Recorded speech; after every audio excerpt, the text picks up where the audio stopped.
Bonjour tout le monde, merci d'être venus nombreux, merci aux FIG d'organiser ce débat. Donc là aujourd'hui on va parler de Paris et le désert français, qui est un livre qui a été sorti en 1947 par un jeune géographe de 32 ans proche de l'Action française, et son livre va connaître un succès fulgurant qui ne se démontera pas avec le temps et qui, du coup, il va le rééditer dans les années 50 et en 72. Nous avons deux invités qui sont là pour parler de cet ouvrage 75 ans après et de l'opposition un peu pleine de clichés qu'on peut faire entre Paris et la province ou le désert français. Donc il y a Olivier Razemont qui est journaliste, écrivain, qui signe souvent dans Le Monde et qui est l'auteur aussi d'un ouvrage qui s'appelle Les Parisiens, une obsession française, et qui est un promoteur du vélo aussi, je crois. Et puis Max Rousseau, qui lui est géographe et qui est plus spécialisé dans ce qui est le déclin urbain. Voilà, autre désertification possible. Donc, je vais d'abord vous demander à tous les deux si vous avez lu ce livre de Jean-François Gravier et ce que vous en retirez. Alors, oui, enchanté, bonjour, ravi d'être incendié par ce temps désertique. Donc, oui, Catherine, effectivement, je l'ai lu, j'ai eu la version de 72 en fait. Alors, effectivement, quand on le lit, même la version 72...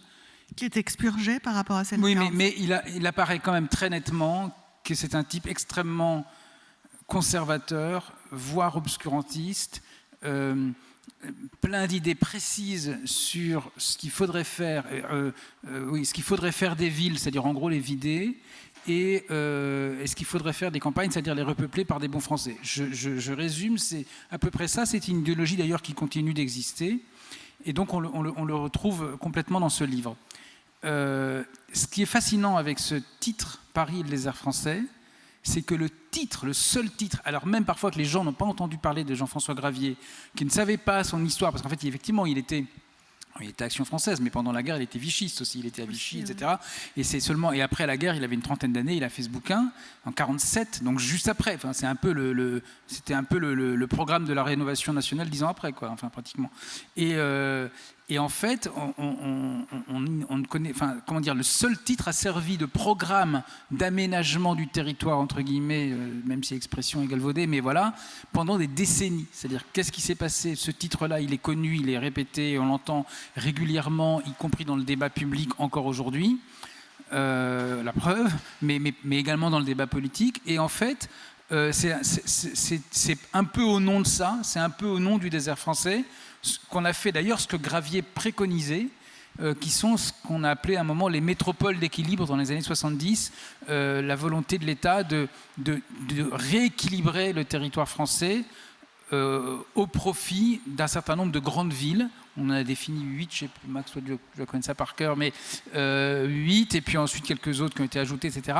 Et de façon à faire un équilibre avec Paris.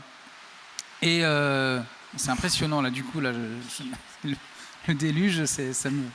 Et donc, heureusement qu'on est protégé. Et donc, voilà. Et donc, ce seul titre a servi de politique, en gros. Et moi, ce qui m'a frappé quand je l'ai lu, alors moi, je l'ai lu parce que, d'abord, ça m'intriguait.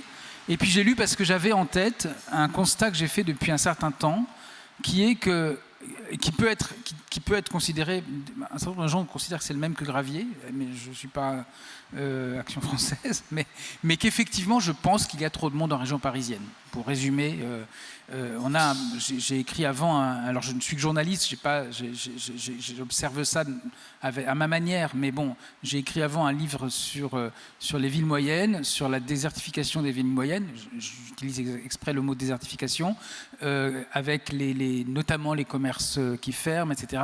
Et j'ai constaté, j'ai écrit ce livre en 2016, j'ai constaté en faisant toute une série de conférences dans toute la France, partout, vraiment de Dunkerque à Perpignan littéralement, de Quimper à Mulhouse, etc., que partout c'était un phénomène très important et que partout dans les villes moyennes, donc les préfectures, les sous-préfectures, dans les petites villes, dans les villages, une bonne partie des endroits, on rêverait d'avoir un peu plus de monde, un peu plus d'activité, un peu plus d'emploi. Et que, parallèlement, en région parisienne, en effet, en fait, il y a trop de monde. Il y a trop de monde, pas juste comme ça dans la rue, mais simplement, il y a quand même, dans les 12 millions d'habitants de la région parisienne, au moins 3 ou 4 millions qui, en fait, aimeraient vivre ailleurs et qui ne sont pas seulement des télétravailleurs chanceux, comme nous sont tous partis à cette tribune, mais également tout un tas de gens qui, tout simplement, vivent là parce qu'ils ont trouvé du boulot là et qui aimeraient peut-être simplement rentrer, comme ils disent, dans l'endroit d'où ils viennent, où ils sont nés, ou un autre endroit éventuellement. Donc voilà, et donc moi ça m'a frappé, et c'est pour ça que j'ai lu ce livre. J'ai vu évidemment ces scories très obscurantistes, et puis j'ai vu aussi un peu une idéologie qui est derrière, qui est en fait un petit peu, c'est vrai qu'il y a ce côté pétainiste, la terre ne ment pas, hein, c'est la urbaphobe. La ville, voilà, c'est urbaphobe. La ville, c'est des miasmes, on le sait maintenant, on est tous spécialistes en épidémie, donc la ville, c'est des gens de mauvaise vie, c'est un peu dangereux, c'est un peu bizarre, c'est des idées étranges, ça peut être un peu révolutionnaire. La ville, c'est des gens qui ont des mœurs bizarres, etc. Donc il y a tout ça dans Gravier. Moi, mon propos n'est pas celui-là, mais c'est de dire, en effet, il y a des gens qui y sont contre leur gré. Et puis là, je voudrais quand même dire une chose, et après j'arrête, c'est que à l'époque de Gravier, en 47 et encore en 72, on pouvait éventuellement faire une distinction nette entre ce qu'on appelait ville et ce qu'on appelait campagne. Aujourd'hui, on n'est plus du tout là-dedans. Moi, ce qui me frappe, c'est qu'on n'est plus, on a encore parfois une opposition un peu frontale qu'on revoit dans le débat public, qui est d'ailleurs totalement surjouée entre Paris, j'adore Paris, et puis la province, comme s'il y avait d'un côté le 6e arrondissement de Paris et de l'autre les villages. Enfin, moi, ça me semble totalement évidemment. Il y a Paris, il y a sa petite couronne, sa grande couronne, ses zones périurbaines, les grandes villes, les banlieues des grandes villes, les périphéries des grandes villes, les villes moyennes, etc. Et je continue, les campagnes reliées aux villes, les campagnes plus isolées, les fonds de vallée, les enfilades de bourgades qui en fait ou de zones urbaines comme autour de Montbéliard, Audincourt ou dans le Pas-de-Calais qui en fait sont des zones urbaines ou périurbaines. Enfin voilà, on est très loin, en fait on est très très loin, et quand on a le débat Paris entre guillemets province, ou c'est mieux ça, c'est plutôt les Parisiens et les provinciaux, quand on a ce débat surjoué des deux côtés,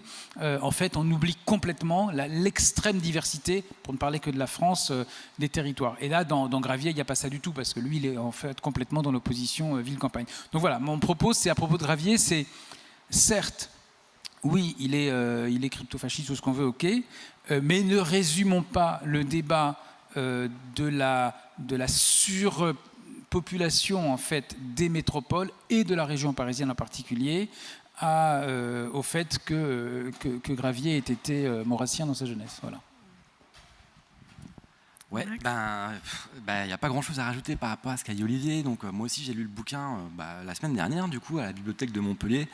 J'en avais entendu parler depuis longtemps, mais d'ailleurs on ne peut pas l'emprunter, c'est assez marrant, il faut le consulter sur place. Donc c'est un livre qui est frappant pour les raisons que décrit Olivier. C'est un livre qui est effectivement réactionnaire, qui est urbaphobe, qui effectivement considère que la grande ville est prédatrice des ressources des territoires de son arrière-pays, notamment Paris. Et puis c'est un livre qui est également raciste, parce qu'il propose des politiques de peuplement en proposant une catégorisation des bons migrants et puis des moins bons migrants à qui il se propose de fournir des spécialités. Et puis c'est également un livre qui est un peu léniniste, parce qu'il propose de planifier le dépeuplement de Paris de manière assez autoritaire. Il propose des transferts de population. Donc c'est voilà. Après c'est un livre qui est mythique en France, parce qu'il est supposé être l'armature ensuite de la politique d'aménagement, car effectivement il y a une politique d'aménagement ambitieuse dans ce pays des années 40 aux années 70 grosso modo. Mais à mon sens c'est quand même une fiction de penser ça, parce que si vous décentrez le regard et que vous regardez ce qui s'est passé en Europe, aux Pays-Bas, en Espagne, en Italie, en Angleterre, même aux États-Unis, on trouvait aussi une politique d'aménagement des années 40 aux années 70. Donc Gravier n'a pas changé la face de la France à lui seul. Ce qui s'est plutôt passé, c'est qu'à ce moment-là, on était dans des formes de... En fait, je pense qu'on pourrait schématiser ce qui s'est passé depuis le bouquin de Gravier, pour poser les termes du débat de manière compréhensible. en 2 grandes périodes. Alors c'est discutable, mais c'est ce que je peux proposer à la discussion. En gros, des années 50 jusqu'à la fin des années 70, on était dans une politique d'aménagement qui visait effectivement plutôt à répartir les populations et les richesses sur l'ensemble du territoire français. Mais les Italiens faisaient la même chose, les Anglais faisaient la même chose, etc., etc. Alors, il y avait plein d'outils pour ça. Il y avait effectivement la politique des métropoles d'équilibre. Mais ce qu'il faut bien comprendre, c'est qu'à l'époque, l'État français, comme les autres États européens, n'avait rien à voir avec ce qu'ils sont aujourd'hui. C'est-à-dire que l'État avait un tas d'outils. Il y avait la plupart des grosses entreprises étaient publiques. Et donc, on avait la DATAR, par exemple, c'est des technocrates à Paris qui scrutaient en permanence les évolutions des territoires. Et puis, par exemple, le textile dans les Vosges, on voit qu'il y a une petite poche de chômage dans les années 60 parce que l'Italie arrive avec du textile moins cher. Donc, ça... Et l'État était capable de réagir très rapidement, par exemple en transférant une unité d'équipement automobile qui était détenue par l'État dans les Vosges pour résorber cette poche de chômage.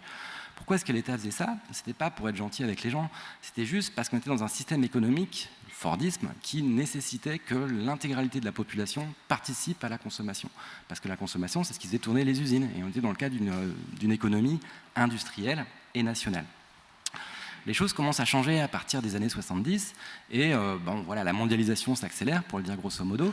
Et la mondialisation, elle va nécessiter une dynamique spatiale totalement différente. La mondialisation, elle va être très favorable aux grandes villes qui vont être reliées entre elles et qui vont héberger toutes les activités de services de pointe, type activités bancaires, assurance, marketing, services juridiques, logistique, gestion logistique de pointe, etc., etc.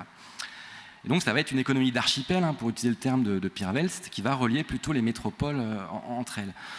Donc ça va être des mécaniques économiques, mais qui vont être soutenues par l'État, qui à ce moment-là va commencer à changer de stratégie. Je ne vais pas dire qu'il n'y a plus de politique d'aménagement en France, mais disons que la politique d'aménagement va, au lieu de répartir l'industrialisation sur l'ensemble du territoire, va commencer à cibler certains territoires qui sont perçus comme hautement stratégiques pour la croissance du pays, des locomotives si vous voulez. Et ces locomotives, ça sera quoi? Ça sera les grandes villes, qui sont perçues comme les plus compétitives.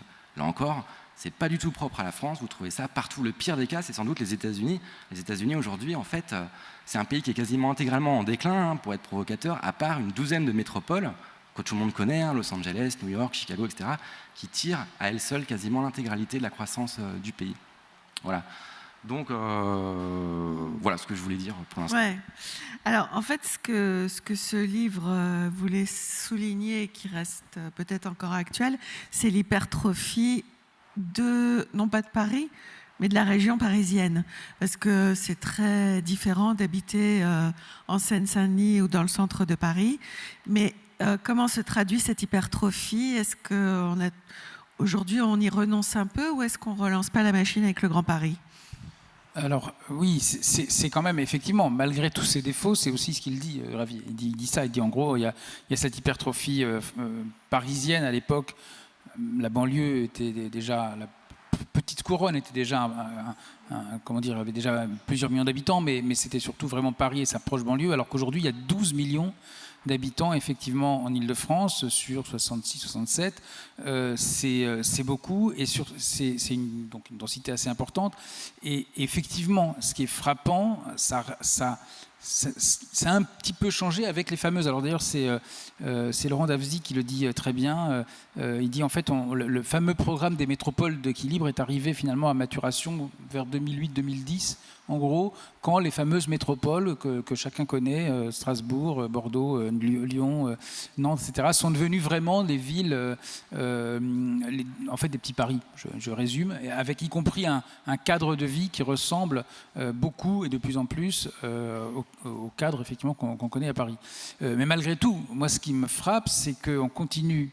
Et le Grand Paris, oui, le Grand Paris, c'est quoi? Parce que Grand Paris, bon, c'est aussi un terme comme ça, voilà, qui est apparu en fait en 2007, lancé par Sarkozy, qui avait en fait, je crois que c'est un peu plus qu'une légende, mais il avait été frappé en 2005, alors qu'il était ministre de l'Intérieur, par les émeutes des banlieues populaires. Des banlieues populaires, il faut dire quand même les mots jusqu'au bout. Voilà. Pas toutes les banlieues sont populaires, mais en l'occurrence des banlieues populaires et des banlieues pauvres, des grands ensembles. Et il s'est dit, en fait, si ces jeunes avaient du boulot, ce serait finalement le problème serait réglé. Et pour qu'ils aient du boulot, comme ils n'ont pas de transport, parce que comme ils habitent à Clichy-sous-Bois ou à Sarcelles, ils n'ont pas de transport, et donc on va leur faire un super transport pour qu'ils puissent venir travailler à la Défense. C'était ça. Alors après, en fait, c'était plus compliqué parce qu'il y avait d'autres gens qui projetaient toute une série d'autres projets également de transport équivalent. On a ajouté à ces projets de transport toute une série de projets immobiliers de bureaux, mais avec deux objectifs, qui est un de faire circuler les soutiers du Grand Paris en quelque sorte, c'est-à-dire qu'en fait les gens, voilà, vous avez pas de boulot à Montfermeil ou à Clichy, c'est pas grave, vous allez en trouver un à Roissy ou à la Défense et vous allez prendre le métro tous les matins comme ça pour aller, donc on accélère encore la centrifugeuse, vous allez encore plus loin, vous allez encore plus vite, c'est un peu voilà, on continue le fameux Fordisme, et puis en même temps tout ça, et c'est dit et répété encore par l'appareil d'État aujourd'hui, tout ça, figurez-vous, le Grand Paris, qu'on le fait pour la France. C'est comme ça, on le fait pour la France, parce que grâce au Grand Paris, bien entendu, comme chacun sait, les territoires ruissellent, la preuve. Et donc, comme on fait le Grand Paris pour la France, eh bien, grâce au Grand Paris, Saint-Dié-des-Vosges ira beaucoup mieux, et puis Saint-Raphaël dans le Var également, et puis également Marmande dans Lot-et-Garonne, et voilà. Et donc, cette idée-là, et qu'on retrouve encore aujourd'hui, c'est-à-dire aujourd'hui, Bruno Le Maire, quand il parle du Grand Paris, il dit « on le fait pour la France ». Il n'utilise pas d'autres mots. Valérie Pécresse, en tant que présidente de la région Île-de-France, dit la même chose. Elle dit voilà, on fait ça. Et donc il y a encore l'appareil d'État, pas au plus haut niveau, parce que ni le président de la République ni la Première ministre ne s'engagent sur ce sujet, parce qu'ils savent bien que c'est des marchés sur des œufs, mais par contre un peu en dessous. Et tout l'appareil d'État considère encore aujourd'hui qu'on va rendre Paris plus compétitif. Les JO, c'est exactement ça. Les JO de 24, c'est complètement ça. C'est un truc venu de l'État qui dit on va faire des belles images de Paris pour rendre Paris encore plus compétitif, encore plus attractif. Mais c'est dit comme ça, attirer toujours plus de gens, attirer toujours plus d'emplois, créer toujours plus d'emplois, et donc avec des conséquences quand même pour les gens, pour une bonne partie de gens, parce que de créer des emplois, ok, il y a des gens qui ont très envie, mais d'autres qui ne voudraient pas. Quand on demande, alors je sais que c'est des sondages, les universitaires n'aiment pas les sondages à juste titre, mais je cite quand même, quand on demande aux gens en Île-de-France, est-ce que vous voulez quitter l'Île-de-France, il y a à peu près un tiers qui disent oui. Quand on demande aux habitants des autres régions, est-ce que vous avez envie d'aller habiter en Île-de-France, il y a 95% qui disent non, surtout pas. Et donc on a cet enjeu-là. On a aujourd'hui des gens qui ne veulent pas. Aujourd'hui, l'Île-de-France est un repoussoir. Démographiquement, ça se lit déjà dans les statistiques depuis 15 ans. En fait, l'Île-de-France gagne des habitants, mais elle gagne des habitants uniquement par ce qu'on appelle le solde naturel. C'est parce qu'en fait, tout simplement, c'est des gens qui sont en âge d'avoir des enfants, des jeunes ménages, notamment en Seine-et-Marne, dans l'Essonne, en Seine-Saint-Denis, qui ont plus d'enfants, etc. Et donc, l'Île-de-France gagne des enfants de cette façon. Mais si on regarde le solde migratoire, c'est-à-dire le nombre, alors c'est une centrifugeuse, c'est-à-dire qu'il y a des gens qui arrivent et qui partent en permanence, mais quand on regarde le solde année après année, combien de gens sont arrivés, combien de gens sont partis, il y a davantage de gens qui partent que de gens qui arrivent. Et c'est la région la plus déficitaire du point de vue du solde migratoire de France. Et donc on continue, on a une infrastructure d'État qui dit continuons à renforcer l'Île-de-France parce que c'est bon pour les territoires, n'est-ce pas? Quelle jolie expression. Et on a en même temps des gens qui disent non, au secours, on ne veut plus. Et donc c'est ça que je trouve assez paradoxal. Et là, dans ce sens-là, c'est pas Paris le désert français, c'est effectivement, je ne trouve pas de titre à l'instant, mais en tout cas c'est vraiment une sorte de poursuite du paquebot sur son air. Et là où je reviens à Gravier, désolé, mais c'est vrai que il m'est arrivé en disant cela d'être contré en disant quel scandale, vous parlez comme Gravier qui était fasciste. Bon, d'accord, peut-être, mais le sujet, à mon avis, dépasse largement. Et je pense qu'on a vraiment cet enjeu-là. Et quand on le voit, alors je dire peut-être une chose, je ne sais pas si tu as prévu d'en parler après, mais c'est la question du télétravail. C'est-à-dire, aujourd'hui, on a effectivement depuis 2 ans une partie on s'est rendu compte, évidemment, dans les grandes villes. Et je dis, pourquoi je dis Île-de-France et pas les métropoles? Parce que c'est beaucoup, beaucoup, beaucoup plus gros. Ce n'est pas juste les métropoles, et encore moins les métropoles autoproclamées qui s'appellent métropoles parce qu'elles ont bien voulu s'appeler comme ça, en fait. Mais Paris et la région parisienne, c'est 5 fois Lyon, 10 fois Bordeaux, 20 fois Strasbourg. Donc ce n'est pas les mêmes grandeurs. Et c'est beaucoup plus grand que la métropole de... Il y en a une métropole, je crois que c'est Châteauroux Métropole, par exemple. Et donc, mais vraiment, c'est pas... J'aime bien Châteauroux, mais c'est pourquoi Châteauroux Métropole. Bon. Et donc voilà. Donc l'enjeu, il est pas... On a découvert effectivement que les grandes villes, que les habitants des grandes villes avaient envie de nature, avaient envie de davantage profiter de leur environnement, que évidemment les confinements ont accéléré tout ça. Et donc, il y a eu tout ce débat depuis 2 ans sur l'exode urbain, on va peut-être en reparler, sur regarder, finalement on a trouvé la solution, les gens vont quitter, et on l'entend encore, hein, les gens vont quitter les grandes villes et vont quitter Paris, ça va se régler. Quels gens ? Pardon, quels gens ? Les télétravailleurs potentiels, dont font partie tous les gens qui réfléchissent au télétravail sont eux-mêmes télétravailleurs potentiels. Mais par contre, on oublie complètement les autres, auxquels on ne donne absolument pas la parole, mais qui n'en pensent pas moins. Et qui, eux aussi, les 75%, en Ile-de-France un peu moins, c'est 60%, mais de gens qui ne peuvent pas télétravailler parce qu'ils sont dans un poste posté ou parce que tout simplement aussi les conditions ne se prêtent pas, etc. Eux aussi, peut-être, voudraient quitter la grande ville et voudraient ne plus habiter, voudraient habiter ailleurs. Et ceux-là, en fait, on les oublie complètement du débat. Et donc là, moi, c'est ça que je dis, c'est simplement, je ne veux pas faire la politique léniniste de Gravier, certainement pas, mais à un moment, il y a la question qui doit se poser, qui est celle du dégonflement de la région parisienne. De quelle manière ? Je pense en commençant par arrêter de vouloir concentrer toutes les activités, tous les emplois, toutes les entreprises en région parisienne. Ouais. Une hypertrophie de Paris et de la région parisienne, Max Ouais. En fait, je pense qu'Olivier a bien résumé les choses, hein. Si on reprend ce découpage que je vous proposais tout à l'heure sur la politique d'aménagement, effectivement, mais qui, encore une fois, pas du tout franco-française, hein, qui est plutôt quelque chose qu'on retrouve dans toute l'Europe. En gros, de 45 à 75-80, dans un modèle économique qui nécessite effectivement d'avoir une relative égalité entre les territoires. À partir des années 70-80, sous l'effet de la mondialisation, on arrive dans un modèle économique qui ne nécessite plus d'avoir cette égalité entre les territoires. Et c'est là que les actions des États, tous les États vont commencer à switcher, hein, que les États vont se mettre à favoriser cette concentration de population qui était déjà en train d'advenir de manière spontanée. Une bonne manière de voir les choses, il y a plein de politiques, hein. Si vous prenez les universités, par exemple, dans les années 60, une ville comme Saint-Étienne, où moi j'ai fait mon doctorat d'ailleurs, l'État a donné une université à Saint-Étienne pour que justement la population locale puisse avoir la possibilité de faire des études, etc., etc. Maintenant, depuis les années 2010, on est plutôt dans une logique de fusion entre l'université de Saint-Étienne et celle de Lyon. Et ça, vous retrouvez ça un peu partout, hein. Donc c'est des fusions au profit des universités centrales, celles donc des cœurs des grandes métropoles. Si vous prenez un exemple encore plus éclairant, c'est celui de la politique ferroviaire. Vous regardez la diminution, en fait, c'est très facile, hein, des dessertes secondaires, hein, des lignes secondaires dans un pays comme la France, et vous voyez cette dédensification de la trame ferroviaire qui est assez frappante. Une dédensification qui va s'accélérer à partir du début des années 80 avec le fameux TGV. Hein. Qu'est-ce que c'est qu'un TGV ? C'est une ligne de train qui va relier des cœurs métropolitains, Paris-Lyon, ça doit être la première ligne, Paris-Lille, etc., en zappant un peu tout ce qu'il y a entre ces cœurs métropolitains, en fait.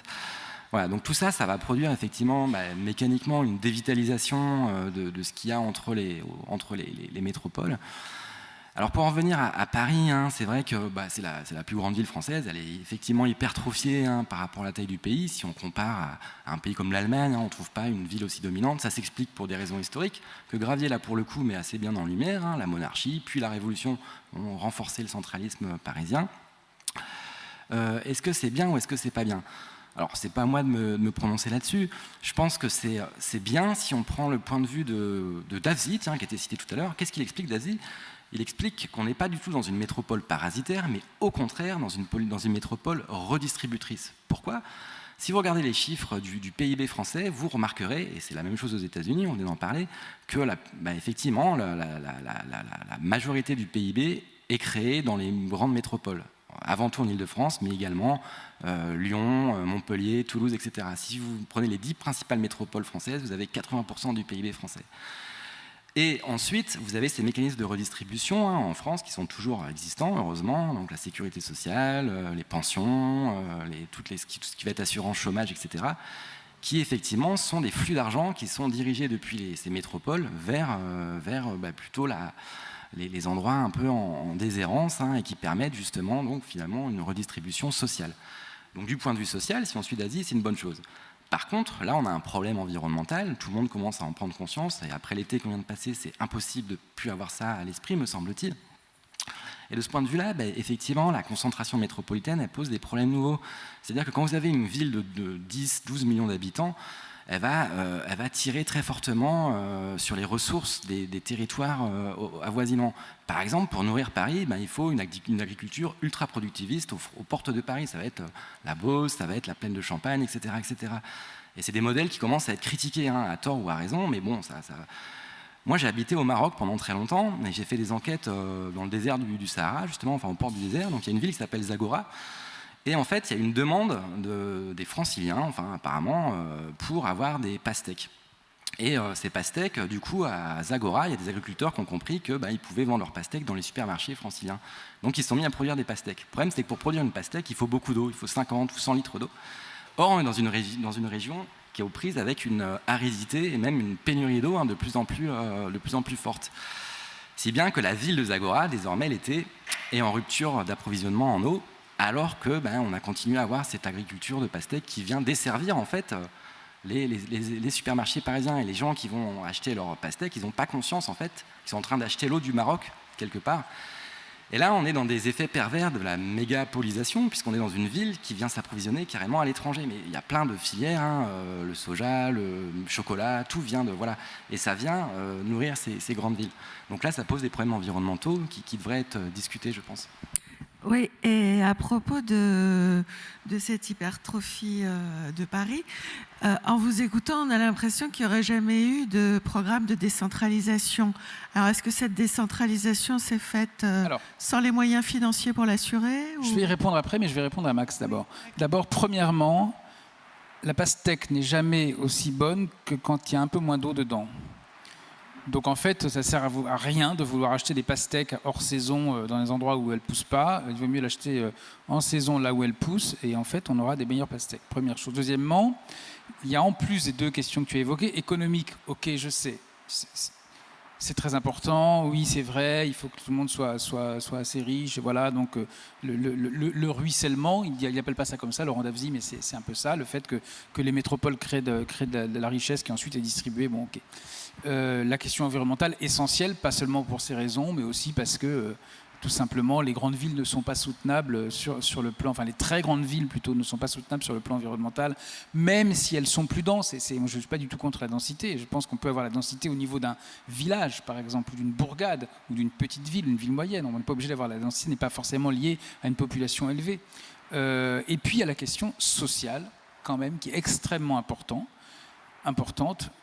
Et d'abord, alors, prenons d'abord les choses dans l'ordre. En Île-de-France, en premier, parce qu'une bonne partie des gens, il y a deux éléments qui fait que vous pouvez discuter avec un francilien, vous pouvez le reconnaître, c'est la question de la mobilité, se déplacer, quel que soit le moyen de transport. C'est compliqué en région parisienne, il faut s'y prendre à l'avance, réfléchir. Voilà, on compte en temps aussi, mais on se dit bon comment, etc. Chaque moyen de transport, évidemment le transport public, ça peut être compliqué. La voiture, c'est des embouteillages. À vélo, on sait qu'il n'y aura pas forcément les infrastructures cyclables nécessaires partout, notamment en banlieue. Donc voilà, à pied, il peut y avoir beaucoup de monde, des trottoirs défoncés. Voilà, on a vraiment ces éléments-là, la mobilité compliquée et l'immobilier. Et là, on a une question sociale majeure qui est qu'effectivement, aujourd'hui, Pantin, 50 000 habitants, Seine-Saint-Denis, est plus cher que Nice en loyer. Voilà. Et on a comme ça plein d'exemples. On a vraiment donc un décalage important. Et puis, l'autre question sociale, c'est la question sociale des autres endroits qui ne sont pas les grandes villes, des villes moyennes, là aussi, où effectivement, on aimerait avoir plus d'emplois, on aimerait avoir peut-être des entreprises qui, au lieu de s'installer à Noisy-le-Grand ou à Massy, pourraient s'installer à Caussade ou à Vitré. Voilà, c'est ça en fait le sujet. Le sujet, c'est comment on fait. Et donc, pour revenir à ta question, pour rebondir sur ta question, oui, bien sûr, il y a eu tous ces épisodes de décentralisation qui ont été renforcés, etc. Enfin, bon, mais là, ce n'est pas seulement une affaire de décentralisation politique. La décentralisation, ça consiste à transférer le pouvoir politique essentiellement. Et financier. Et économique. Et financier. Économique. Oui. Mais oui, du coup, oui, avec parfois la recréation, d'ailleurs, assez fascinante, au niveau régional, infrarégional, local, urbain, du même système de Monsieur le Président, toujours un monsieur, n'est-ce pas? Monsieur le Président, alors on l'a vu ça dans les régions, c'est extraordinaire. On a Monsieur le Président, alors on ne précise pas le président de quoi, c'est le président de la région qui décide de tout, qui est là, machin, et il y a toute une série de conseillers, il a comme ça tout un tas de gens autour de lui, et voilà, et c'est quelque chose de très... on a recréé comme ça des cours un peu comme ça dans les régions et dans les agglomérations aussi, etc. Et donc oui, la décentralisation s'est faite. Alors, il y a plein d'autres aspects positifs à la décentralisation. Hein. Je ne résume pas seulement ça à cette affaire de pouvoir hiérarchique, mais simplement on a oublié, enfin je ne sais pas si on a oublié, mais en tout cas, ce n'est pas seulement une affaire politique, c'est aussi une affaire humaine en fait. Et à un moment, ça veut dire que... Alors peut-être, c'est trop tard je pense, mais peut-être que l'université de Saclay, on pouvait la mettre ailleurs que dans un grand, j'allais dire désert. C'est pas un désert, mais ce plateau campagne agricole, cette plaine agricole, enfin ce plateau agricole qui est dans l'Essonne et dans les Yvelines et qui est pas desservi par les transports publics. Peut-être qu'une grande ville de France aurait été ravie d'accueillir un pôle universitaire. Alors, c'est une utopie, voilà, c'est sans doute.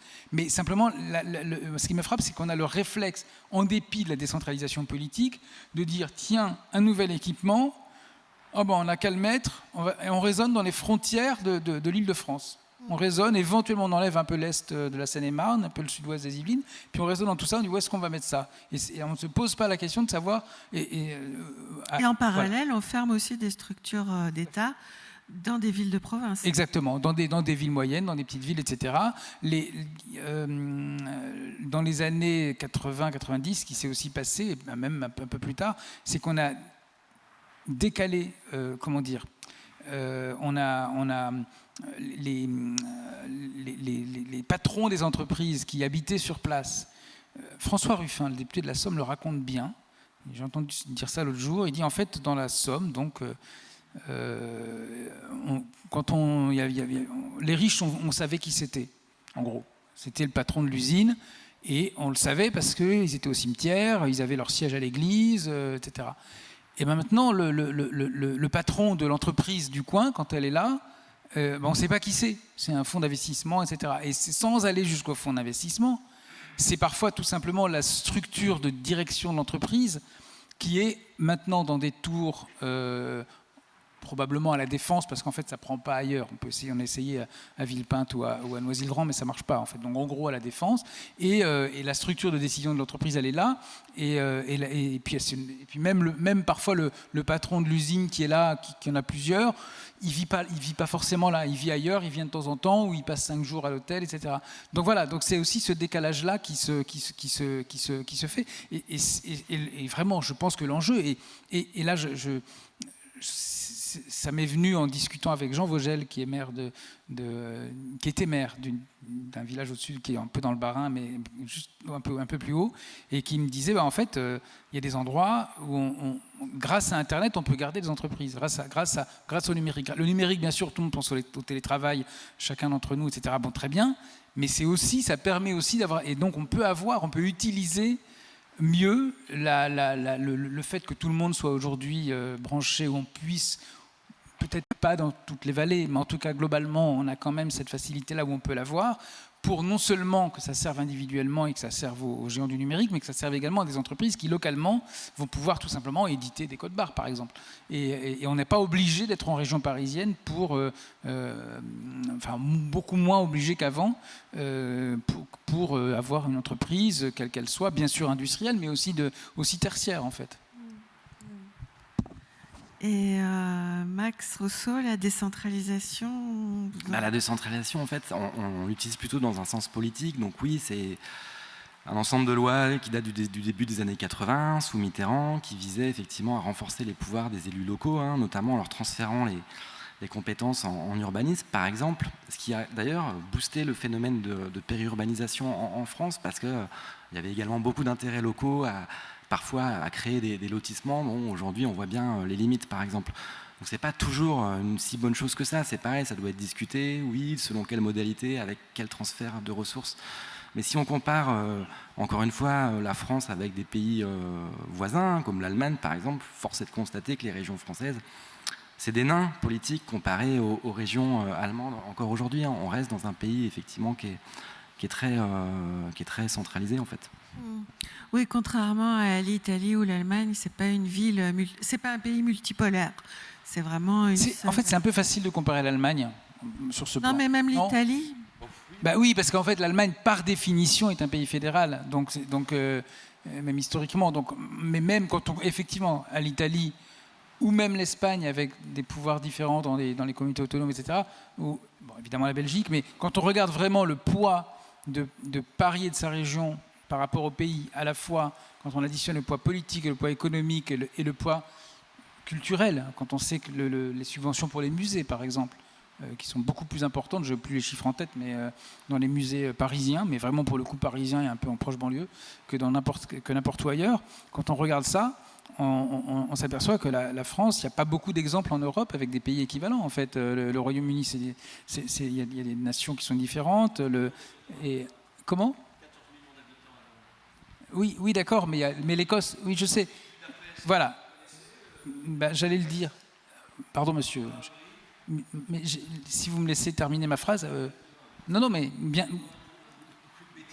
Oui, mais bien sûr, mais continuez à dire des bêtises alors. Et donc, j'allais le dire précisément, quand on compare le Royaume-Uni, il y a une énorme différence, c'est que les nations, en l'occurrence l'Écosse, le Pays de Galles, ont un pouvoir plus important qu'il n'y a pas. Je parlais des pouvoirs également politiques.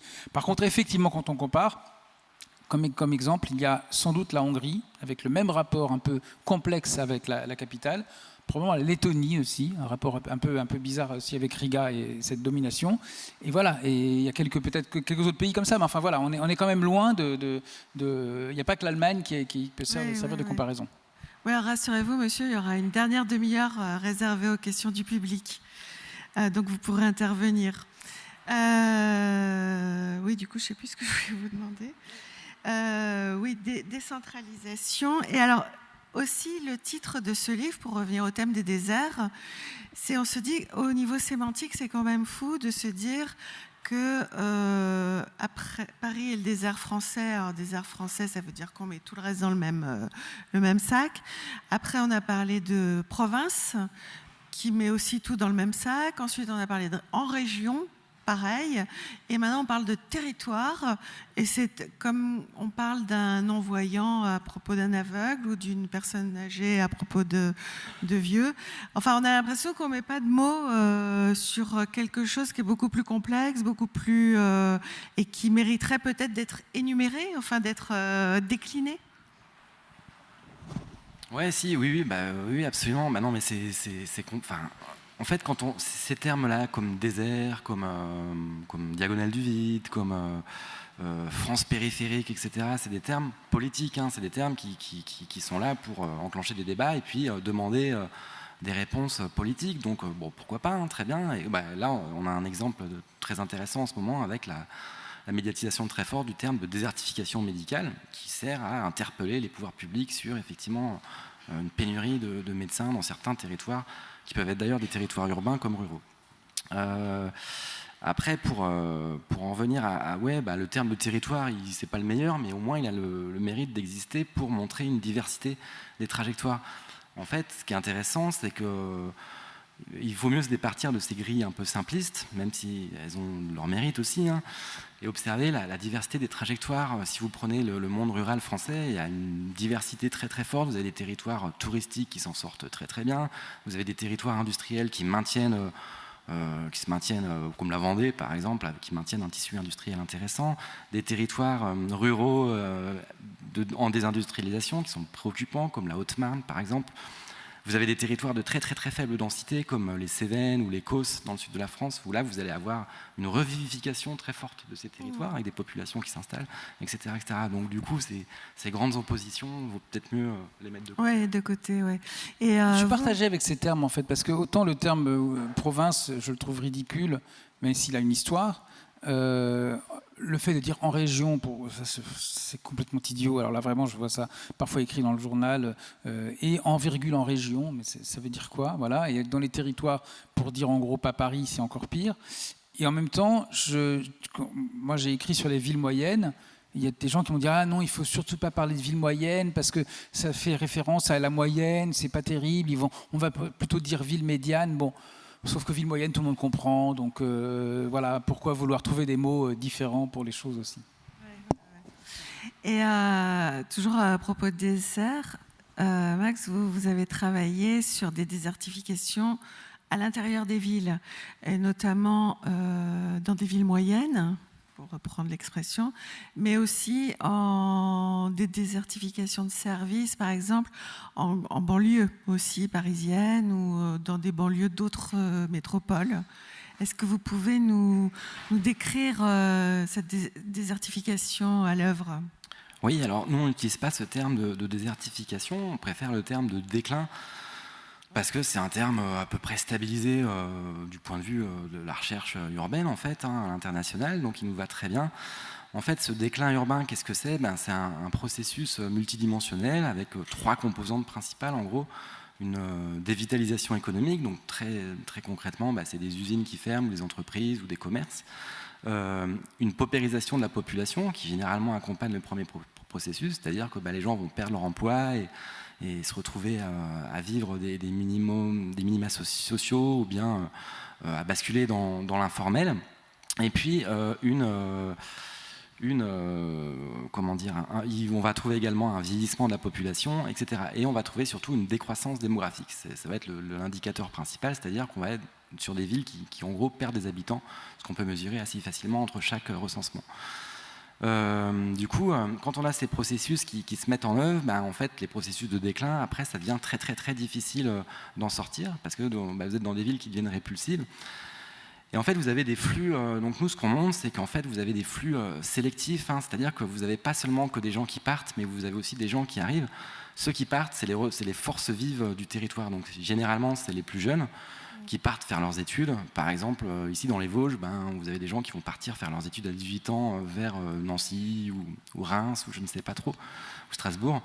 Généralement, ils vont partir, dans l'idée souvent de revenir, mais en fait, ils reviendront rarement sur le territoire parce qu'ils trouveront leur emploi dans la métropole.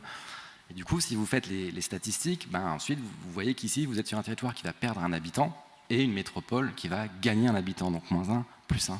Et c'est là qu'on a ces phénomènes d'inégalité territoriale qui deviennent très visibles et qui ont été politisés par les Gilets jaunes, par exemple, il y a 3 ou 4 ans, mais qui avaient été déjà politisés au cours de cette décennie. Donc, oui, donc une fois que vous êtes dans ce type de processus, vous avez votre classe moyenne qui va quitter la ville-centre, qui va s'installer dans la périphérie pour avoir des maisons avec jardin. La ville-centre va se paupériser, le tissu va se délabrer, vous allez avoir des friches commerciales qui sont très visibles, très médiatiques, avec les grandes rues des villes moyennes où tout est fermé désormais. Donc ça va changer aussi votre rapport à la vie quotidienne. Si vous faites il y a eu des enquêtes ethnographiques dans les villes en déclin, on voit que le passé va être généralement mythifié. C'était un âge d'or industriel où l'État était présent, etc. Le futur va apparaître comme un petit peu plus bouché. Et puis vous allez avoir du coup une sorte d'enfermement. Je parle des villes vraiment en déclin profond, celles qui ont perdu plus de la moitié de leurs habitants. Un enfermement dans un présent un petit peu permanent. Il y a d'autres données qui mériteraient d'être creusées, comme par exemple le déséquilibre du sexe ratio. Donc ça, c'est vraiment quelque chose que j'ai vu très très récemment en fait, à Montluçon. Montluçon, c'est intéressant parce que c'est la première ville en déclin de France historiquement. Depuis 1968, la ville perd des habitants sans discontinuité. Ça fait donc plus de 50 ans maintenant. À chaque recensement, ils perdent 2-3 000 habitants. Donc ils ont perdu la moitié maintenant. Et là, j'ai regardé la composition, la démographie de Montluçon. Ce qui est très intéressant, c'est que je me suis rendu compte que sur la classe d'âge des 15-30 ans, donc là où vous vous apprêtez à fonder une famille, donc, ce qui est très intéressant pour le territoire où vous habitez, évidemment, vous avez 3 hommes pour 2 femmes. Donc vous avez une pénurie de femmes, en quelque sorte. Pourquoi ? Tout simplement en raison, en fait c'est assez logique, de la féminisation des études supérieures. Les jeunes femmes réussissent à 10 points de plus que les hommes le bac actuellement, donc elles accèdent plus facilement aux études supérieures. Et on sait bien que les études supérieures se concentrent majoritairement dans les métropoles. On venait d'en parler auparavant. Et donc je me demande ce que ça produit sur sur des territoires ce type d'évolution démographique que je n'avais pas vu avant. Et je termine là-dessus. En fait, Gravier, il se désolait justement de la masculinisation du monde rural. Ça l'avait vraiment beaucoup marqué. Il avait noté qu'effectivement les métiers agricoles devenaient très masculins et vieillissants également. Et donc, il disait la France va disparaître. Bon, il y a effectivement cette idéologie en plus dont parlait tout à l'heure Olivier. Mais on pensait que les villes étaient à l'écart de ce genre de processus. Et effectivement, ce qui se passe, que Gravier n'avait absolument pas prévu, c'est l'inverse même des évolutions qu'il décrit, c'est qu'on a des villes qui commencent à leur tour à être touchées par ce type de processus. Oui, alors, ce que certains disent aussi, c'est que plus la population est nombreuse, plus il y a une forme de résilience face au déclin et qu'on peut, par exemple, je ne sais pas, en Seine-Saint-Denis, est-ce qu'il y a des communes qui arrivent à trouver des solutions ou des... La Seine-Saint-Denis, elle est quand même très diverse, en fait. C'est quand même frappant. D'ailleurs, je me souviens d'un débat organisé au siège du Monde, et il y avait comme ça un élu de Pantin, un élu de Clichy-sous-Bois, je crois, qui effectivement sont dans le même département. Mais ça n'a rien à voir. Il y a d'un côté l'immédiate proximité de Paris, avec donc, je vous ai dit, prix de l'immobilier qui continue à augmenter, et puis des gens qui s'installent, en fait, comme on dit, qui sautent le périphérique. En fait, c'est pas forcément seulement des gens qui sautent le périphérique, comme on dit. C'est pas forcément des gens qui viennent de Paris. Ils viennent d'ailleurs, mais quand ils s'installent en région parisienne, ils trouvent à Pantin. Il y a ce qu'on appelle une boboisation qui est visible au sens où on voit des logements, des immeubles qui sont tout à fait, qui sont d'ailleurs les mêmes que ceux qu'on trouve à Saint-Ouen ou à Ivry, mais qui sont tout à fait nouveaux, qui ont complètement changé. Il suffit d'aller, d'ailleurs, c'est un des trucs où Google est utile, Google Street Map, je sais plus comment ça s'appelle, Google Maps, je crois, je sais plus, Google Street View plutôt. On regarde et on voit comment c'était, on voit comment c'est en 2022, on voit comment c'était en 2008, et on s'aperçoit que ça a complètement changé, que les entrepôts ont été transformés en immeubles avec des formes déstructurées, etc., avec des balcons, des coursives. Donc voilà, et ça n'a rien à voir. Donc la Seine-Saint-Denis, c'est quand même très très divers, avec des destinées très différentes. Pardon. Je parlais plus de Clichy-sous-Bois ou de Seine-et-Marne, ou justement de villes qui ont des vrais problèmes. Oui, là on retrouve, alors les problèmes sont assez divers, assez différents les uns des autres. Effectivement, dans les banlieues populaires d'Île-de-France, mais aussi des grandes villes, on a tout simplement le phénomène de banlieue pauvre, qu'on connaît, sur lequel je ne vais pas épiloguer. Et puis après, plus loin, en effet, en Île-de-France, mais un peu plus loin, en Seine-et-Marne, au sud de l'Essonne, etc., on a des phénomènes qui ressemblent à ceux des villes moyennes de France, Dourdan, Meaux, Rambouillet aussi, etc. Ce sont des villes qui ressemblent en fait à Évreux, bien sûr. Donc on a le même. Je ne sais pas si c'était la question, mais mais c'est ma réponse, voilà. Et du coup, moi, j'utiliserais pas le terme j'utiliserais pas la Seine-Saint-Denis pour caractériser ce qu'on entend par espace en déclin. La Seine-Saint-Denis, c'est un département pauvre, effectivement, mais qui a des atouts comme la jeunesse de sa population, par exemple. Ce qu'on entend encore une fois, par espace en déclin, c'est plutôt là des espaces comme dans le Grand Est, il y en a beaucoup. Des villes moyennes qui perdent des habitants, qui perdent leurs jeunes, dont la population est vieillissante et dont l'armature commerciale est en train de disparaître, les usines ferment, etc. Donc c'est pas vraiment le cas de la Seine-Saint-Denis. Alors oui, en France, pendant longtemps, en fait, la dernière décennie a été vraiment terrible pour les villes moyennes, notamment en raison des processus de restructuration de l'État, des fermetures de casernes, du non-remplacement des fonctionnaires, etc., donc des emplois publics qui disparaissent. Or, c'était des territoires qui dépendent beaucoup de la redistribution publique, comme on l'avait vu juste auparavant. Du coup, il y a eu ces processus un peu inquiétants en France, qui étaient assez nouveaux, mais qui, encore une fois, qu'on retrouve un peu partout. Je vais encore dire l'Allemagne, Olivier va pas être content, mais en ex-Allemagne de l'Est, ça fait effectivement longtemps que les villes déclinent dans le nord de l'Angleterre, dans la Wallonie belge, partout, vous avez trouvé ça. Sauf qu'en France, on était peut-être moins outillés face à ça, notamment parce qu'on est dans une tradition d'État fort, d'État justement centralisé. Et si bien qu'on était dans un déni pendant très longtemps de ces processus face auxquels les élites locales, notamment les maires, qui sont en première ligne, sont complètement démunis. Et ils sont lancés généralement dans des réponses au déclin qui prenaient la forme de politiques d'attractivité. Donc qu'est-ce que j'entends par là ? C'est des grands projets qui visent à attirer des populations extérieures, par exemple construire un multiplex, construire une patinoire, j'en sais rien, un stade, etc. Les JO dont parlait Olivier, bon, là on ne peut pas les avoir à Épinal par exemple, bien sûr, mais on va avoir des équipements quand même structurants qui vont viser à faire rayonner la ville, le Louvre-Lens, tout ça. Et en fait, bien souvent, on se rend compte que ces politiques d'attractivité, ces grands projets qui coûtent beaucoup d'argent public, sont un échec, c'est-à-dire que vous n'allez pas renverser le cycle du déclin par ces grands équipements.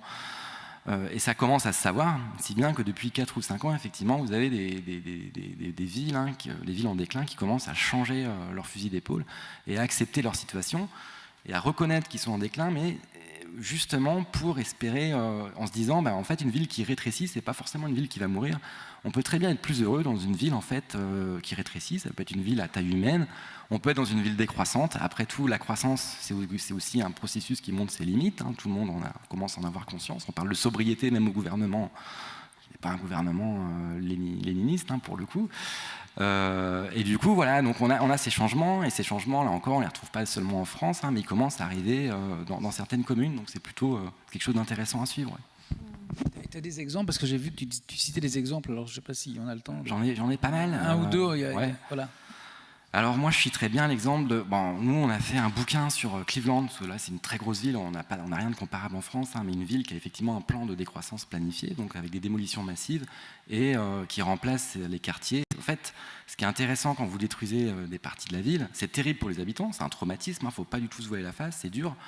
Mais ensuite, si vous accompagnez par un portage politique intéressant ce genre de démarche, vous libérez du foncier qui ensuite peut être mis au service de la collectivité, comme par exemple par des parcs d'éoliennes, mais qui ne vont pas aller dans les poches de l'agriculteur du coin seulement, qui vont aller dans les poches de la collectivité et qui ensuite peuvent abonder des fonds pour lancer des politiques de développement local.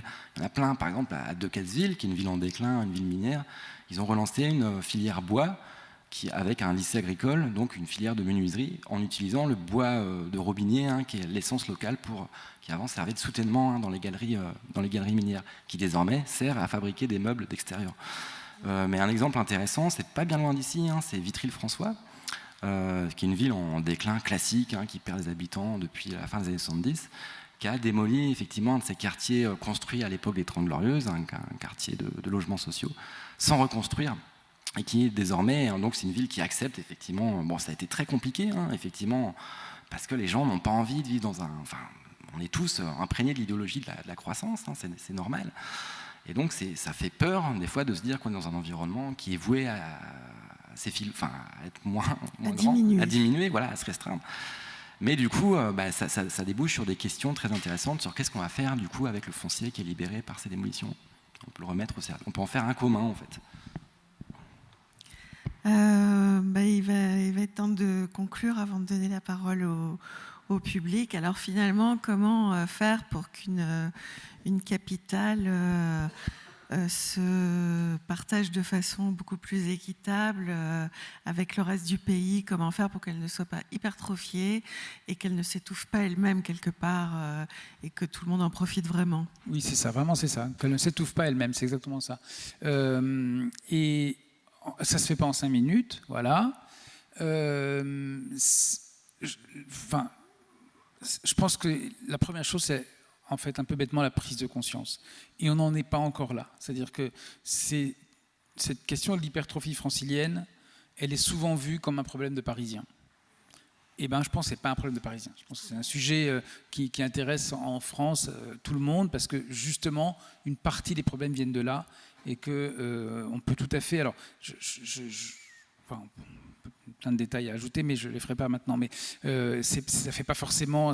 L'avantage de ne pas se focaliser sur les télétravailleurs et de se focaliser sur tous les autres, c'est qu'on a des gens qui vont choisir un nouvel endroit, ou plutôt ne pas quitter probablement l'endroit d'où ils viennent, en fait, pas en fonction de la hiérarchie des territoires, les plus beaux, les littoraux, les bords de rivières, les montagnes et tout ça, mais en fonction simplement de critères beaucoup plus simples qui sont où habite ma famille, où sont mes amis, etc. Et donc il y en aura pour tout le monde. En fait, en dégonflant la région parisienne, pas seulement avec les élites et travailleuses, je résume, en fait, on a quelque chose qui est beaucoup plus homogène que quand on confie ce pouvoir-là seulement aux 30% de cols blancs qui vont choisir leur ville. Bon. Et la première chose, je pense que c'est la prise de parole. En fait, la parole, ça a un sens. La parole politique, elle a quand même... moi, je crois beaucoup plus à la parole politique, à la loi, en fait. Quand quelqu'un dit quelque chose en politique, ça peut servir d'exemple, ça peut être reproduit. Il y a beaucoup d'exemples, bon, voilà. Et en l'occurrence, je pense que si on avait des élites nationales ou des élus nationaux qui disaient en fait, on ne souhaite plus avoir une région parisienne aussi hypertrophiée, eh bien, ça pourrait avoir des effets avec un certain nombre d'entreprises qui se diraient peut-être qu'on pourrait être encouragé. Alors, il y a déjà un peu des programmes pour la fonction publique, mais on peut avoir toute une série de programmes, commencer par les entreprises publiques. Et simplement, je dis une chose, la région parisienne refuse complètement de le faire, et l'État aussi, mais Lyon ou Bordeaux le font. Et le disent déjà de cette façon, en disant on n'a pas vocation à accueillir tous les emplois du coin, on veut discuter avec les villes voisines. Juppé le disait déjà en tant que maire de Bordeaux. Juppé, en 2010, disait nous voulons une ville millionnaire, on veut que Bordeaux soit millionnaire, et voilà. Et puis 10 ans après, j'avais vu dans un colloque comme ça, il était déjà plus maire de Bordeaux, il était au Conseil constitutionnel déjà, il disait en fait, il y a 10 ans, je disais qu'il fallait une ville millionnaire, mais je me suis rendu compte que les gens n'en voulaient pas, que les gens se sont rendus compte qu'il y aurait plus de monde dans le tram, que les prix de l'immobilier allaient monter. Et donc finalement, on essaie de limiter ça. Et ça veut dire quoi ? Ça veut dire coopérer avec les villes voisines. Et aujourd'hui, dans le tram de Bordeaux, pas encore de métro, dans le tram de Bordeaux, il y a des grandes pubs pour Libourne, en disant « Bordelais, vous en avez marre de la ville, venez à Libourne ». Comme à Paris, pour aller s'installer en dehors ou à Bordeaux. Et pareil, les villes, point d'équilibre. Et comment tu conclus comment conclure, Max Rousseau ? En fait, sur ces histoires de transfert de population, c'est vrai qu'il s'est passé un truc très intéressant. C'est ce qui s'est passé pendant le confinement. On parlait tout à l'heure de la décentralisation. Le fait d'augmenter les pouvoirs des élus locaux a également contribué à accroître la compétition entre les territoires, parce que ça favorisait effectivement un sentiment de rivalité, souvent entre des métropoles ou parfois même entre des villes proches, pour attirer tel ou tel type de population. Donc ça fait longtemps que ça existe, ça débouche sur des stratégies qu'on appelle le marketing territorial, donc le fait de vendre une image d'un territoire à des populations qu'on va désirer. En général, il va y avoir des cibles, ça va dépendre des modes des cabinets de consulting, mais ça va être toujours les mêmes, ça va être les touristes, ça va être les cadres en télétravail aujourd'hui, mais avant c'était déjà d'autres types de cadres, les étudiants qui sont très recherchés, les investisseurs, ceux qui ont les poches pleines, etc. etc. Et du coup, donc voilà, ce qui s'est passé, c'est qu'en mars 2020, il y avait eu le confinement. Du coup, la RATP n'arrivait plus trop à commercialiser ses panneaux publicitaires dans le métro, si bien qu'ils sont devenus accessibles pour des villes pauvres. Et donc, on a pu voir fleurir des publicités pour Alès ou Nevers, etc., dans le métro parisien, mais qui, normalement, ils n'auraient pas pu avoir les moyens pour se vendre dans le métro. Et donc on a vu effectivement, alors ça a été très très loin, la ville de Roanne par exemple, c'est une ville qui était une ville de textile, de l'industrie textile, un peu comme ici je crois, qui a perdu pas loin de la moitié de sa population en 30 ans, donc une ville en déclin rapide, c'est sûr, a proposé de subventionner les Lyonnais pour qu'ils s'installent à Roanne pendant le confinement. Donc 1 000 € par ménage lyonnais si vous venez vous installer, si vous quittez Lyon pour venir à Roanne. Il faut quand même être dans un état de désespoir pour en arriver à subventionner carrément l'installation. C'est des politiques de peuplement pour des territoires qui effectivement sont en grande souffrance. Alors est-ce que ça marche ? Est-ce que ça ne marche pas ? Moi j'en sais rien. On a fait une enquête pour le gouvernement justement pour essayer de mesurer un peu ces flux. Il n'y a pas grand-chose. En fait, quand vous quittez la ville pour aller dans un territoire rural, dans un espace rural, en gros vous avez 2 options. La première option, c'est ça va être de changer de vie. Donc c'est ce qu'on appelle la transition rurale. Donc là, vous allez rompre vos liens avec la ville et vous allez vous installer et prendre une activité qui va être en lien avec votre territoire d'accueil. Donc dans l'artisanat, dans l'agriculture, pourquoi pas des gîtes, enfin peu importe. Donc là, vous coupez les ponts avec la ville et donc vous allez être intéressant pour votre territoire d'accueil parce que vous allez vous ancrer normalement. Alors après, c'est plus compliqué que ça. Il y a plein de gens qui vont rentrer finalement dans la grande ville parce qu'ils se rendent compte que l'hiver est difficile. Je sais pas, dans les Cévennes, voilà, en mois de janvier, il vous faut une demi-heure pour faire 5 km. Tout un tas de choses. Et l'été, ça paraît super, mais l'hiver, c'est dur. Et du coup, ça, c'est la première option. La deuxième option que vous avez, c'est vous allez vous installer dans le territoire rural, mais sans rompre vos liens avec la ville. Donc typiquement, le cadre en télétravail, il va s'acheter une résidence secondaire n'importe où, par ici par exemple. À partir du moment où il y a une gare TGV pas loin, c'est accessible et donc ça devient intéressant. Et nous, ce qu'on a constaté, c'est plutôt qu'à partir de ce moment-là, il n'y a pas du tout eu d'exode urbain, c'est-à-dire que les villes ne se sont pas vidées, au contraire. Par contre, il y a eu beaucoup d'investissements qui sont partis des métropoles pour aller dans ces territoires ruraux, notamment parce que les gens avaient peur de la pandémie, ils avaient peur de la crise climatique, ils voulaient se réfugier dans des endroits un peu sécurisés, mais aussi parce que la presse nationale avait diffusé tout ce discours sur l'exode urbain qu'on n'a pas pourtant réussi à prouver dans les faits. Et du coup, ces logiques-là d'investissement, elles ont créé des problèmes locaux parce que ça a créé des pénuries sur les marchés du logement local et du coup, les résidents n'arrivaient plus vraiment à se loger. Donc là, on le voit très clairement en Bretagne où la crise du logement est vraiment impressionnante, surtout depuis cet été. Et on sait que les investissements, ils viennent pas seulement de Paris, ils viennent également de Rennes, mais en tout cas, c'est des investissements parce qu'il faut savoir que les multipropriétaires en France sont plutôt concentrés dans les cœurs métropolitains, ça c'est une certitude. Et c'était pareil au Pays Basque bien avant le Covid. Alors, si vous avez des questions, n'hésitez pas. Je ne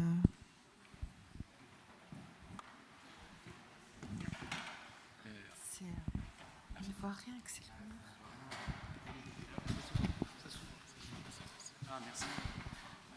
Oui, bonjour. Bonjour. Bon, moi, j'ai pas été surpris. Enfin, j'ai entendu plein de choses avec lesquelles je suis complètement d'accord. Je précise que je travaille à l'INSEE et que j'ai pas mal travaillé justement sur les interactions entre les aires urbaines. Et j'avais fait il y a quelques années un travail avec des collègues sur les réseaux d'aires urbaines. Et donc il y a tout un tas de manières de mesurer les relations entre les grandes aires urbaines. Mais je ne vais pas revenir là-dessus. Je suis très d'accord en particulier avec le dernier point. Je rebondis sur celui-ci, sur le fameux exode des grandes villes dû au télétravail. Donc ça nous fait beaucoup rire à l'INSEE. Alors, on n'est pas équipé pour mesurer vraiment tout de suite. Nous, c'est toujours, il y a l'inertie, mais on est persuadé que ça vous avez posé rien. des problèmes avec les délais liés au confinement. Voilà, c'est ça c'est normal. Voilà. Et vous dépendez de nous, de toute façon, pour exploiter. Voilà. Mais il y a quand même des enquêtes qui ont été faites, alors pas par l'INSEE, par d'autres organismes. Pour l'instant, on ne voit pas un poil bouger. Ça, c'est bon. Non, moi je voulais revenir sur la problématique de l'hypertrophie parisienne, qui est vraie, qui est réelle. C'est toute l'histoire depuis un bon bout de temps de la France. C'est pas le seul pays à être comme ça. C'est vrai qu'on se compare peut-être un peu trop souvent uniquement à l'Allemagne, qui a une histoire complètement différente. Et comme l'Italie, c'est pour ça qu'on en arrive là aujourd'hui. N'oublions pas que le Royaume-Uni, avec 14 millions d'habitants à Londres, c'est quand même une sacrée hypertrophie aussi. Et puis il y a plein d'autres pays, mais c'est pas ça mon propos. Il me semble que vous avez oublié de dire, ou pas dit volontairement, parce que je suis persuadé que vous en êtes d'accord, c'est quand même l'aspect international, l'hypertrophie parisienne. Donc ça, c'est ce qu'on voit aujourd'hui, mais dans les décisions politiques, je reviens aux Jeux Olympiques, pour beaucoup d'élus parisiens et de la métropole, de l'Île-de-France, ils s'en foutent de Lyon. Ils voient à peine Lyon ou Toulouse peut-être, mais ça s'arrête là. Ils s'en foutent. Eux, c'est Londres, Berlin, New York. C'est ça. C'est le côté ville-monde de Paris. Et voilà, c'était juste ça que je voulais. Ah oui, ils s'en foutent de Lyon autant que de Saint-Mandé. Non, mais quand je dis ils s'en foutent, bon, c'est un raccourci, mais voilà, mais autant que Saint-Mandé, oui, je suis. Et en fait, c'est tout à fait ça. C'est-à-dire que quand on regarde des élus. Alors, pas seulement les élus, la machine d'État aussi qui est autour, les entreprises qui sont liées, les groupes évidemment du BTP qui sont liés à ça aussi. Tout le discours et une partie des avocats d'affaires, tout le discours, on va justement faire mieux que Londres. C'est toujours, ça revient tout le temps. On va concurrencer Londres, ça revient tout le temps. Et puis on va faire. Regardez, moi je me souviens il y a quelques années, c'était.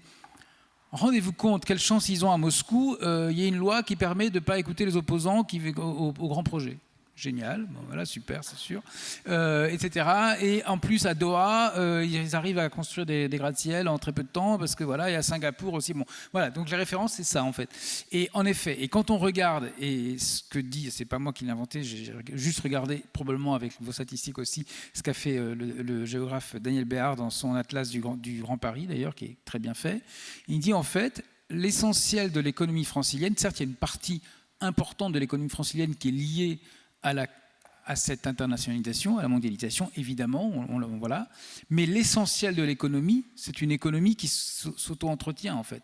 C'est parce qu'il y a beaucoup d'habitants, qu'il y a beaucoup de j'en sais rien, de consommation, et comme il y a beaucoup de consommation, il y a beaucoup de salariés, etc. Donc c'est plutôt une économie qui s'auto-entretient, en fait. Et même si c'est ce truc brillant qui est effectivement fascine, alors là, c'est pour le coup, c'est vrai, les élus, les deux présidentes là, qui ont fait ensemble 5,5% à la présidentielle, la maire et la présidente, toutes les deux, elles sont fascinées par l'international, ça c'est sûr, mais voilà, c'est en fait, ça reste, finalement, ce tropisme-là, il reste minoritaire dans l'économie francilienne. Oui, juste le dernier point, effectivement, ce qui est intéressant de mesurer, et ces études, elles ont été faites par des gens, soit à l'INSEE et par Laurent Davesi, c'est d'étudier l'impact de l'économie productive et de l'économie présentielle, c'est ça, et ça c'est très important. C'est un vrai plus pour les études depuis qu'on a inventé ces notions il y a déjà un moment. Voilà. Oui, bonjour et merci. Je voulais juste vous faire, pas une question, mais une remarque en tant qu'ancien enseignant. Je suis un peu âgé, à vrai dire, beaucoup plus que vous, ancien enseignant, notamment sur l'aménagement du territoire. Je suis presque octogénaire, hein, donc je voulais dire aussi par rapport à ce qui a été fait, par rapport à ce que Madame disait, la sémantique a un grand rôle, et notamment par rapport au bouquin de Gravier. Parce que si vous voulez, le bouquin de Gravier, j'en ai parlé pendant 50 fois, mais je ne l'ai jamais lu. J'ai jamais lu. C'était le mot, le désert français qui ciblait. Et justement, c'est pour ça ce que je voulais vous dire, c'est que l'aménagement du territoire, monsieur le journaliste, là, je crois que vous êtes passé quand même un peu vite dessus et un peu légèrement. Monsieur Rousseau est sans doute un petit peu plus nuancé à ce sujet-là. La politique d'aménagement du territoire, parce que je l'ai enseigné et je l'ai vécu dans les années 60-70, ça a été quelque chose d'essentiel sur le modèle britannique, je vous signale quand même, hein, sur le modèle britannique. Et c'est pas seulement les métropoles d'équilibre.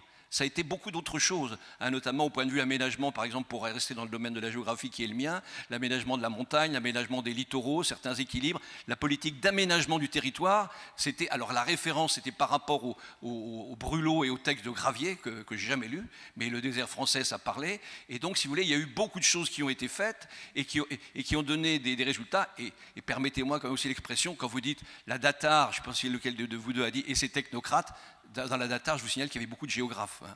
Et donc, parler de Datar, parler de technocrates pour les géographes, j'en ai pratiqué un certain nombre, et donc c'est un peu rapide et un peu méchant. Voilà, juste, je voulais insister sur le problème de l'aménagement du territoire, vous voyez, okay, qui a été une réalité.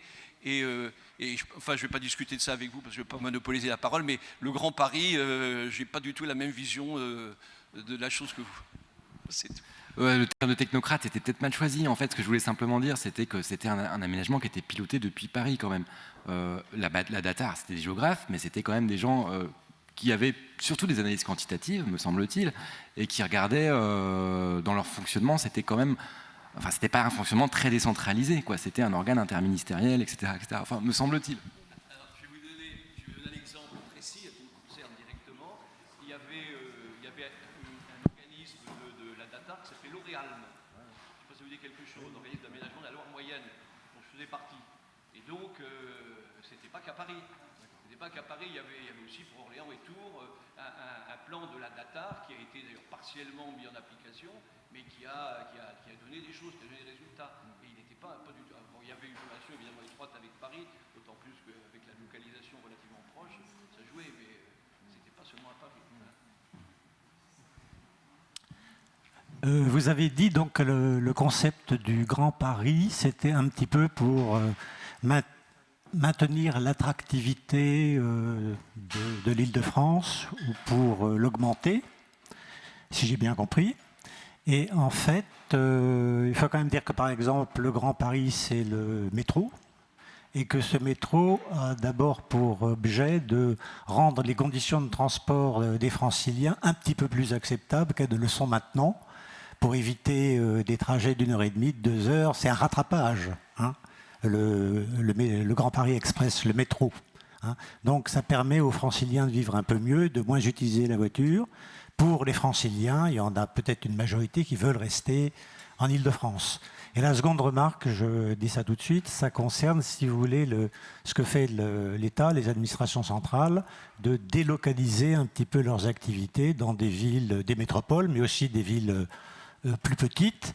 Alors, c'est comme ça, mais il faut quand même remarquer qu'une grande partie du personnel est le pied sur le frein.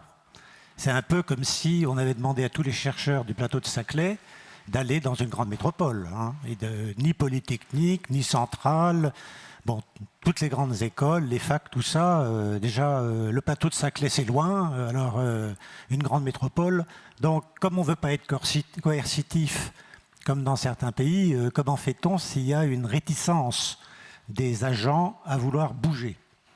Alors, en fait, on l'a fait, déjà, avec Météo France. En 90-12, on a dit Météo France, à part le siège, on va mettre ça à Toulouse.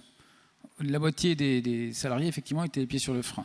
On leur a dit, si dans quelques années, vous voulez revenir, vous pourrez. Il y a seulement je ne sais plus, 10% qui ont voulu revenir. Ils étaient très contents d'être à Toulouse.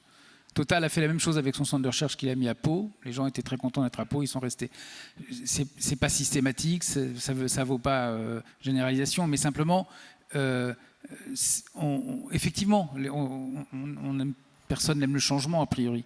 Mais quand on constate qu'il y a des sujets aussi essentiels, c'est-à-dire qu'effectivement l'hypertrophie elle est vécue tous les jours par toutes ces personnes qui sont dans les métros, qui sont dans le RER, qui sont dans les bouchons et qui doivent payer leur appartement très cher, effectivement, au bout d'un moment, si on leur propose un moment, une autre vie, dans un premier temps, ils ont une petite réaction, puis après, finalement, une bonne partie d'entre eux trouvent ça très bien. Et puis, c'est pas forcément les mêmes, comme vous savez aussi. C'est aussi des gens qui, c'est des nouvelles personnes qui arrivent, etc. Tout ça bouge en permanence. Bon.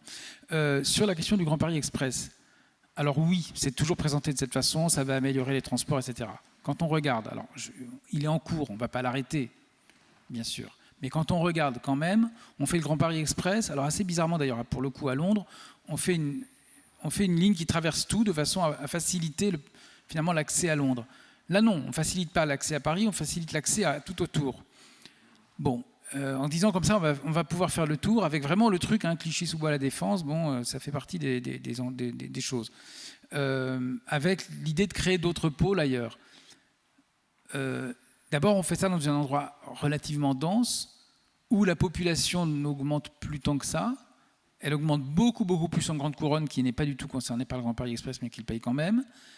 Je ne sais pas vraiment comment ça va se passer. C'est-à-dire qu'à un moment, ces fameuses stations de métro, c'est tellement sous terre qu'il va falloir y aller. Il faut descendre. Donc la promesse de vous allez faire, je ne sais plus, Meudon-Vitry en 18 minutes, je ne sais plus très bien, etc. Ce n'est pas 18 minutes, c'est 18 minutes plus 7 minutes pour prendre l'escalator ou l'ascenseur, plus, oui, mais c'est ça, quand même. Plus arriver à la gare, etc. Sauf que celui-là est beaucoup plus profond. Et oui, non, mais il est plus profond, les gares sont plus grandes, oui, non, mais on a quand même... donc, je sais, c'est pas encore en service, mais si vous voulez, il y a la promesse est quand même extrêmement généreuse par rapport à ce que sera sans doute la réalité. D'autant que ça ne fonctionnera que si autour de ces gares, on ne peut plus, et c'est ce que dit d'ailleurs la Société du Grand Paris depuis le début, ou si on n'accède pas en voiture individuelle. Pourquoi ? Parce que ça prend une place folle. Et que l'argument depuis le début, c'est tous les franciliens ou tous les... Oui, en gros, les franciliens sont 90% des franciliens sont à moins de 2 km d'une gare. Et donc, ça veut dire 2 km, ça veut dire bus, vélo, marche. Mais pour ça s'organise, y compris avec les villes, qui, pour certains maires la plupart des maires sont réticents, ne veulent surtout pas empêcher l'accès en voiture, etc. Donc, ça va poser, en fait, ça vise une énorme transformation de la petite couronne parisienne.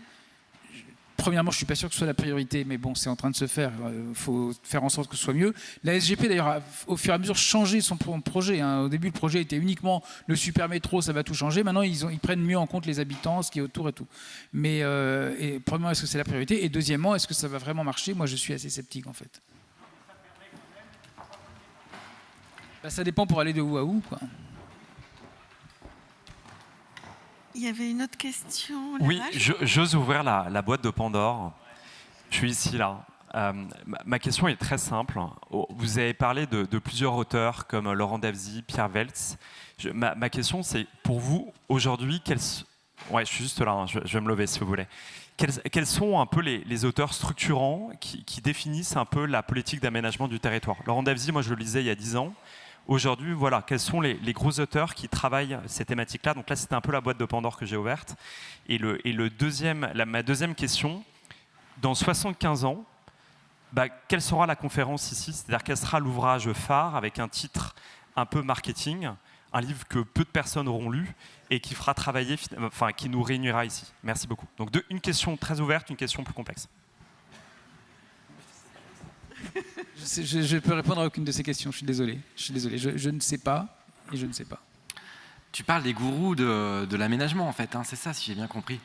Ouais, en fait il y en a eu plusieurs quand même et il n'y avait pas que Davezy. Hein. Davezy c'est dans un contexte français déjà, mais à l'époque où moi j'étais impliqué dans les politiques locales à Saint-Étienne, celui qui faisait référence c'était pas un Français, c'était plutôt un Américain qui s'appelle Richard Florida, qui avait théorisé la classe créative. C'est-à-dire, en gros, l'idée, c'est pas d'attirer des entreprises sur un territoire, c'est d'attirer ce qu'il appelle la classe créative, c'est-à-dire des professions qui relèvent de l'art, de la recherche, de l'architecture, etc., etc. Et si tu arrives à attirer ces populations sur ton territoire, alors tu vas être florissant, etc., etc. Donc lui, c'était vraiment un gourou. Hein. Et pas seulement en France, partout où j'allais, les villes essayaient de l'attirer en tant que consultant, il se faisait payer super cher. Donc les villes pauvres ne pouvaient même pas payer ses cachets, tellement il a bien marché. Davezy, il est arrivé avec l'économie résidentielle, et c'est vrai que ça a eu un impact aussi, hein, et c'est toujours le cas aujourd'hui, hein, il est toujours assez influent. Hein.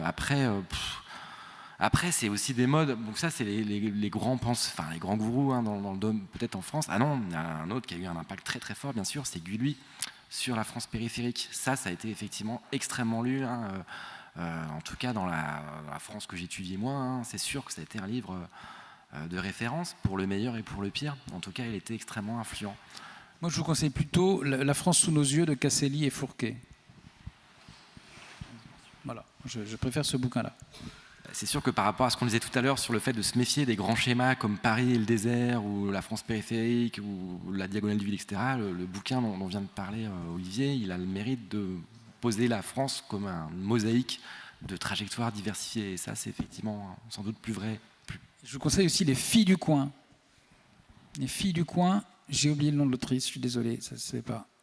Mais qui raconte l'histoire des femmes en milieu rural, celles qui sont restées justement. Filles du coin. Catherine, tu vas nous trouver le nom tout de suite. Et sinon, le livre qui a vraiment marqué hein, dans la France un peu en déclin, c'est le bouquin de Coquart, hein, il y a 2 ans, Ceux qui restent faire sa vie dans les campagnes en déclin, qui parle de la jeunesse de la Haute-Marne, donc qui est un département proche d'ici, qui envoie des industrialisations. Et il parle justement des formes de vie un peu claniques quand il y a une pénurie d'emploi, quand il y a des problèmes d'accès au logement, etc. Et donc le fait de se regrouper sur son réseau de potes, la place des jeunes femmes dans cet environnement-là, etc., etc. Et donc il pose des questions qui sont des questions sociales et politiques vraiment importantes. Et c'est un livre vraiment génial, hein. C'est un super bouquin. Donc c'était Yael Amsalem-Mingui pour Les Filles du coin. Ouais. Et qui en fait a écrit son livre en réaction par rapport au livre dont tu viens de parler. Ouais. J'ai une question. Pour Max, si possible. Donc, tout à l'heure, vous avez fait référence à des villes américaines de taille moyenne en disant en les comparant par rapport à des mouvements qu'on pensait être assez franco-français, et vous les mettiez en perspective avec des mouvements naturels qui concernaient le monde entier et pas uniquement la France. Donc ça, c'était intéressant. Et du coup, je me demande si l'expérience des années 80 aux États-Unis, où on a vu des grosses villes s'effondrer sur elles-mêmes par justement une hypertrophie qui atteignait un certain niveau, où les gens pouvaient même plus se loger en centre-ville, on n'avait plus d'artistes, on n'avait plus de commerçants parce qu'ils n'arrivaient pas à se payer. Tout ça, quel est le degré de ce type de risque appliqué à la région parisienne, et est-ce qu'il y a des études qui sont faites sur ces questions naturelles, parce qu'on a beau parfois ramer contre le courant, on n'y arrive pas. Donc est-ce qu'il y a un mouvement naturel qui à un certain moment d'hypertrophie finit par voir la ville s'effondrer en partie sur elle-même en son centre? Alors c'est une excellente question, et ça... Alors, les questions des seuils démographiques, c'était des questions qui étaient extrêmement débattues, mais qui ont arrêté de l'être, en fait, en tout cas en France, depuis on en parle moins. Alors, c'est vrai que le problème, l'effondrement des villes, il est plutôt lié au fait que, si on prend une perspective historique, sur le temps très très long, qu'on regarde par exemple la Rome antique, un des problèmes de Rome, c'est que c'était une ville qui faisait 1 million d'habitants, c'était il y a très longtemps, et qui du coup dépendait d'un hinterland de plus en plus lointain pour s'approvisionner. Et donc là, ce qu'on a bien vu, ça en revient à ce dont on parlait tout à l'heure sur les problèmes environnementaux posés par la métropolisation. Je pense que c'est quelque chose qu'on a tous compris à partir du Covid, parce qu'il y a eu des ruptures des chaînes d'approvisionnement, pour la première fois en France. Là, en ce moment, il n'y a plus de moutarde, par exemple, mais il n'y avait plus de farine, par exemple, là où j'habitais, moi, à Montpellier, parce que c'est des chaînes internationales. La farine, elle venait d'Italie, alors qu'on en produit beaucoup en Occitanie, mais pas pour être consommée sur place, pour être elle-même exportée.